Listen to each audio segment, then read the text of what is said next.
Chapter 14. It would be difficult to explain why and whither ants whose heap has been destroyed are hurrying, some from the heap dragging bits of rubbish, larvae, and corpses, others back to the heap, or why they jostle, overtake one another, and fight, and it would be equally difficult to explain what caused the Russians after the departure of the French to throng to the place that had formerly been Moscow. But when we watch the ants round their ruined heap, the tenacity, energy, an immense number of the delving insects prove that despite the destruction of the heap, something indestructible, which though intangible is the real strength of the colony, still exists. And similarly, though in Moscow in the month of October there was no government, no churches, shrines, riches, or houses, it was still the Moscow it had been in August. All was destroyed, except something intangible yet powerful and indestructible. The motives of those who thronged from all sides to Moscow after it had been cleared of the enemy were most diverse and personal, and at first for the most part savage and brutal. One motive only they all had in common, a desire to get to the place that had been called Moscow, to apply their activities there. Within a week Moscow already had 15,000 inhabitants, in a fortnight 25,000, and so on. By the autumn of 1813 the number, ever increasing and increasing, exceeded what it had been in 1812. The first Russians to enter Moscow were the Cossacks of Winsingerod's detachment, peasants from the adjacent villages, and residents who had fled from Moscow and had been hiding in its vicinity. The Russians who entered Moscow, finding it plundered it in their turn. They continued what the French had begun.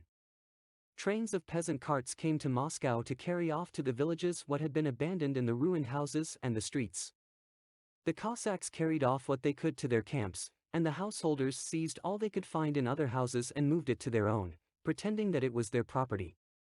But the first plunderers were followed by a second and a third contingent, and with increasing numbers plundering became more and more difficult and assumed more definite forms.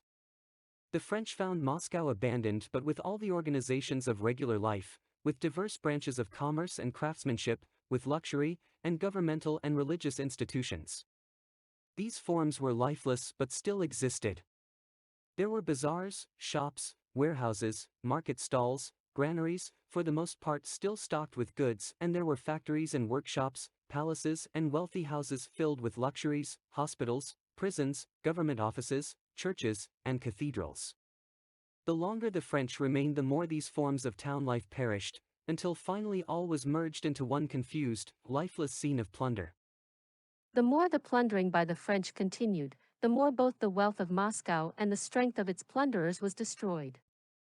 But plundering by the Russians, with which the reoccupation of the city began, had an opposite effect.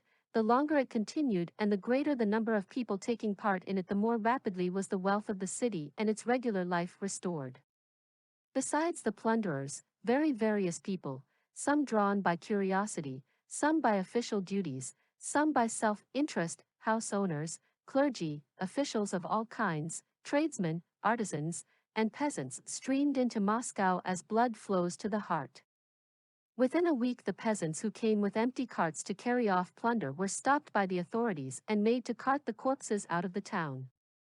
Other peasants, having heard of their comrades' discomfiture, came to town bringing rye, oats, and hay, and beat down one another's prices to below what they had been in former days. Gangs of carpenters hoping for high pay arrived in Moscow every day, and on all sides logs were being hewn, new houses built, and old, charred ones repaired. Tradesmen began trading in booths. Cook shops and taverns were opened in partially burned houses. The clergy resumed the services in many churches that had not been burned. Donors contributed church property that had been stolen. Government clerks set up their bays, covered tables, and their pigeonholes of documents in small rooms. The higher authorities and the police organized the distribution of goods left behind by the French.